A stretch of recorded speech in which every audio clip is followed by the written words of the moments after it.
Hello YouTube, here's a familiar sight, at least for my channel. My engine bay. I will be working in it today as I'm finally getting rid of this weapon R intake, my Chinese eBay intake. It looked cool, it sounded cool, but it was not very functional. I've actually taken my car to a few drift events now. You can see videos on my channel. Anyway, this filter loves to just come off, or I should say these clamps love to come loose when it gets hot. You can even see it's bowed out. I mean, it looked cool. It was really cheap. It did its job for what I needed at the time. I have since installed a agency power underdrive pulley down there. I did make a video for that. That's a fairly easy install. There's lots of videos on YouTube on how to install that on an RX-8. It just came off with those 4 nuts, and 4 went back on with 2 shorter belts. Excuse me. Anyway, so that's all still good. I did have a heck of a time making sure that those were tight. What was on there, the factory one had some 10mm bolts, I believe, and then the agency power had these Allen wrench driven bolts that went in, and I didn't have the right set. I actually went out and purchased some socket drive Allens, so I will check those at some point and tighten them. I probably won't put that in the video, but anyway, so this piece here is going away. Gotta make sure to take my mass airflow sensor out. This intake came with a bigger O-ring on it, and I lost the factory O-ring, so I've already ordered up a replacement factory O-ring so I can get that back into a stock hole. Anybody want a weapon R intake? Anyway, yeah, AEM Cold Air Induction finally going on, and here is the unboxing video. Haha. All right, the unboxing. Dun, dun, dun, dun. I have not opened it yet. Some paper. Ooh, dyno charts, instructions, and such. Awesome. Clamps. Hopefully some good clamps. Put these over here. Ooh, a license plate frame. I can put that with my ZD one. What do we got here? Oh, okay. This is the pre-filter. Goes on top. On that side. Ooh. Get this set aside. I have one big long piece of paper. Alright. So here's one of the screens for helping the airflow. Looks like I got a couple of them. Another little chunk. All right, nice little silicone adapter. It's actually feels like good quality. Okay, sweet. That's where my vacuum tubes are gonna go. That's where the mass airflow sensor is gonna go. Nice, nice. Oh yeah, look at that. And here's the nice angled piece that actually comes through the firewall, mounts up. My filter is going to go on one of these ends. Oh, and there it is, the monster filter. Nice, sweet. Looks like that's about it for the box. Yeah. So that is today's fun project.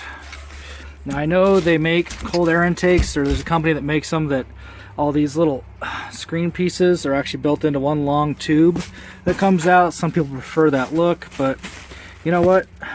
I know this one's gonna work good. So I just want to show you guys, this is the packing that was in that box. I stretched it all the way out. This thing's long. I mean, that's what they stuck in there. But hey, you know, it works. Well, I got stickers, so it's guaranteed to make more power. But I like AEM. I like the way they do this. You know, they give you, let's see, triangle is cold air intake, circle is OEM. So you look at the graph here, there's really not much gain. I mean, OEM intakes are really good. There's a little bit of gain here at what, 5,600 RPM. and then a little bit more gain, 72, 74, and I'm going to be drifting my car, so I'm going to be redlining it. I'm going to be up here, so this is where I'm looking at it. And they actually, they're willing to admit, peak with CAI, 184.9. Largest, stock baseline is 108. So that's only like a 4.5 horsepower gain. The largest gain is 8.4. That's probably this gap here right before it reaches its peak. So, I mean, we're not gaining a whole lot of power here, but it looks cool. It is gaining a little bit of power. I like aftermarket products and parts. I like stickers, so I'm doing it. All right, get everything out of its bubble wrap here. It's all nice and shiny. I want to point out, look at these brackets. I mean, that is a nice, thick bracket on this thing. Compared to that cheesy little metal one that's holding up my weapon R intake right now. This should be on there pretty good. It's lightweight. The filter is actually, you can see, it's made by K&N, which is nice. Yeah, let's do it. Okay, as you saw, the AEM's actually got a lot of different little pieces. They come out of here.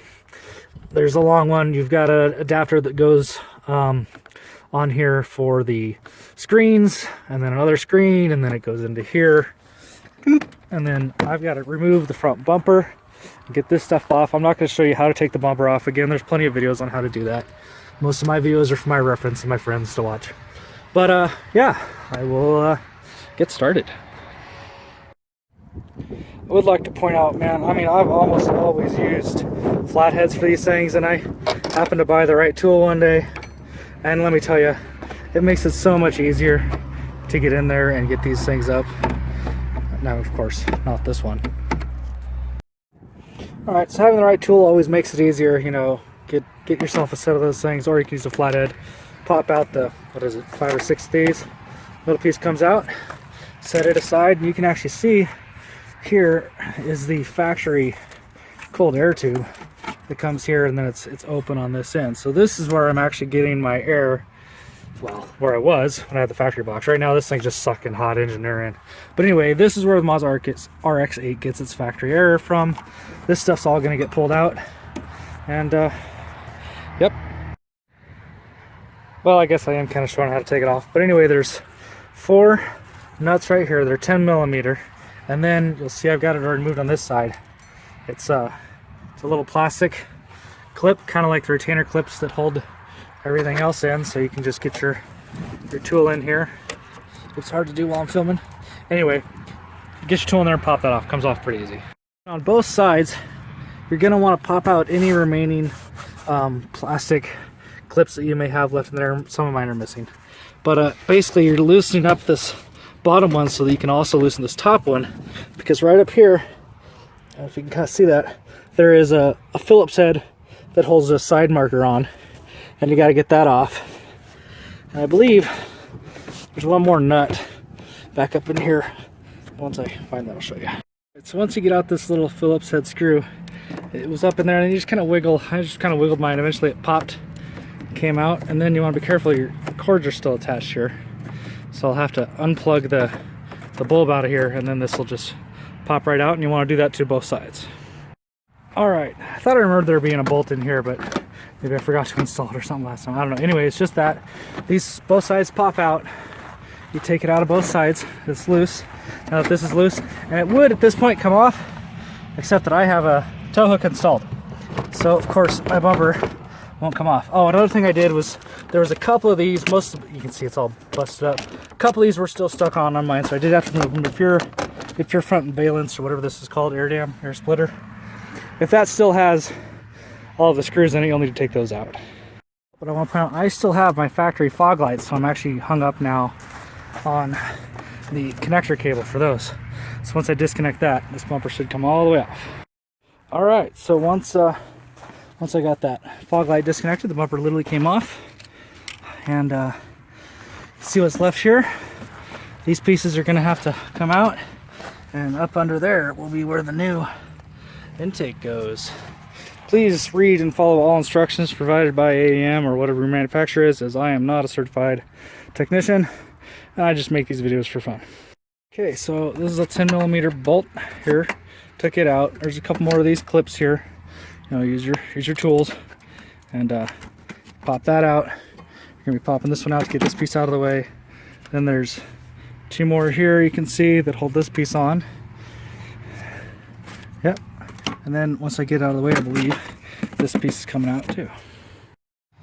Now I had read the instructions a few days before I even got my intake, and I've got all this off here, and this is off, and I saw this here, and this is ready to come out except for one thing, this vacuum line here that comes through. It's this line that's in here that's running all the way down, and it hooks up here to this sensor here. Well, this sensor and this whole vacuum unit can be unplugged and removed, and I just had to verify it because unplug the sensor will not be used. Remove the vacuum line, secondary air inlet. So on the factory Mazda here, we've got this vacuum assembly, and what it does is it will actually open this up to create more of a direct airflow than having to suck it from back here. But all this is going away, so no need. Okay, and just a few more of these here screw tabs, and this piece comes out. Alright, I am almost done with the disassembly here. The last thing it wants me to do is take out these two upper and the lower bolts on both sides of this front bumper mounting assembly. Then we're ready to actually start the install. Oh, I gotta pull out the old intake, but I'll do that too. Okay, so I'm done with the disassembly. Got my bumper here, my old intake. Careful, don't want to step on my turn signal. Finally got the front bumper mount off. Got me lots of room to work with. Get that old intake off and stick the new one on. I guess I figured this would be the easy part. I just went to loosen this clamp, and you can see it's not loosening. It's backing the screw right out of the clamp. High quality stuff from Weapon R competition products. Okay, now that I've got all those pieces out of the way, now that I actually understand what all these vacuum lines and stuff, if you watch my Weapon R video, you'll see I zip tied these things, actually still on that stupid bracket. Zip tied them to the bracket because I didn't know what they were for, and I didn't want to eliminate them yet. But now that I know they ran up here and they were part of this intake system, I could have removed it when I did the Weapon R because that wasn't technically being used. However, the AEM is obviously a much better manufacturer, much more well informed, and much better directions. Now I've got a nice, clean looking area here for my new install. I believe I was just talking about all this vacuum line stuff I was removing, and I looked in the instructions. It says you don't need it anymore to unplug it, but I'm still curious. They don't actually mention capping the line, and if you're not careful, you're going to end up leaving, in my case, where is it? It's right back here. There you go. That's the end result of the line. You see it? I don't know. There's a little nipple right there. And so I've got an old school trick I learned. I do not recommend it, but this was the piece that's on there, and see, I stuck a screw and I screwed the screw in. I've actually got that done over here on this line as well. It's been that way for months, and that was where the vacuum air pump went before I removed that. So anyway, don't do that. Use a real cap, but that's a little MacGyver method if you need to. Okay, so far it's going together super easy, so I figured I'd stop and film a little. First off, that clamp that's on there, not clamp, but the silicone hose adapter, much better than the Weapon R one. The clamps are good too. I got all my hoses hooked up. They're a little bit different than the factory because I am running an oil catch can. But it's all good. I put my new O-ring, because remember the Weapon, I don't know if you remember, but the Weapon R intake required me to put on a larger O-ring on the mass airflow sensor.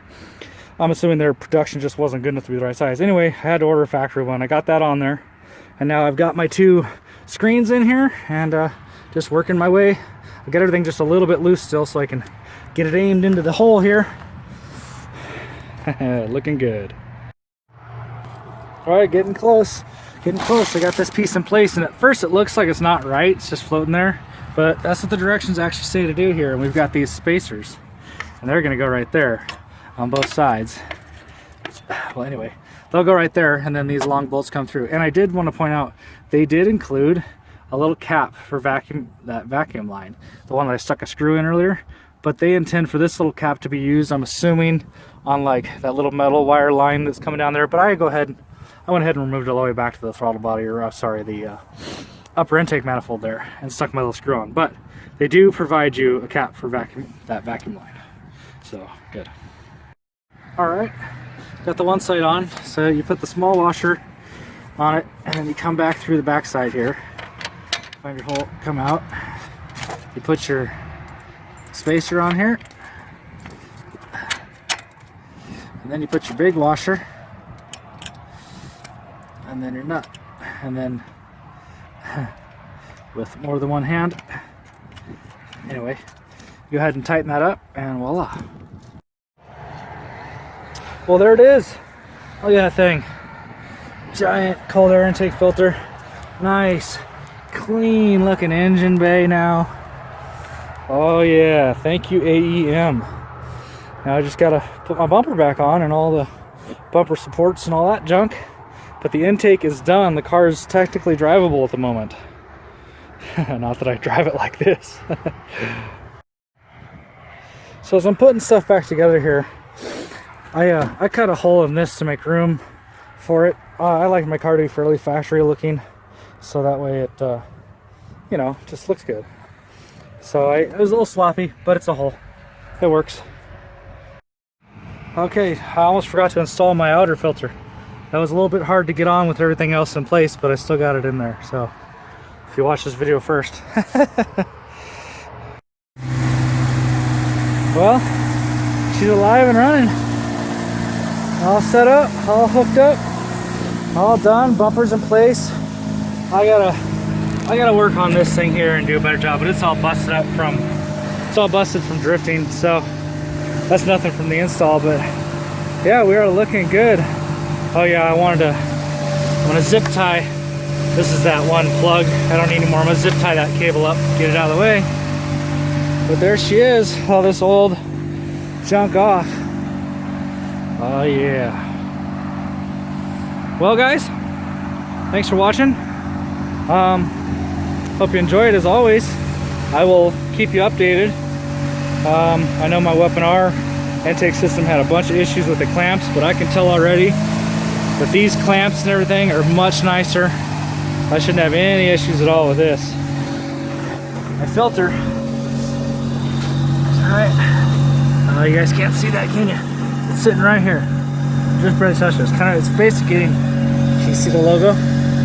Oh, there it is. There it is. Hey, yeah, right there. So it's getting fresh air, I mean, right from the front. So yeah, definitely should make a difference. No more hot engine bay air. No more filters falling off. Now that it's actually got the screens in here too, to help that airflow do whatever it's supposed to do when it hits that mass airflow sensor and all that junk that engineers all figured out. Anyway, I'm super stoked. I'm happy it's on. It's done. Time for me to do some stickers and shit. But peace out, YouTube. Till next time.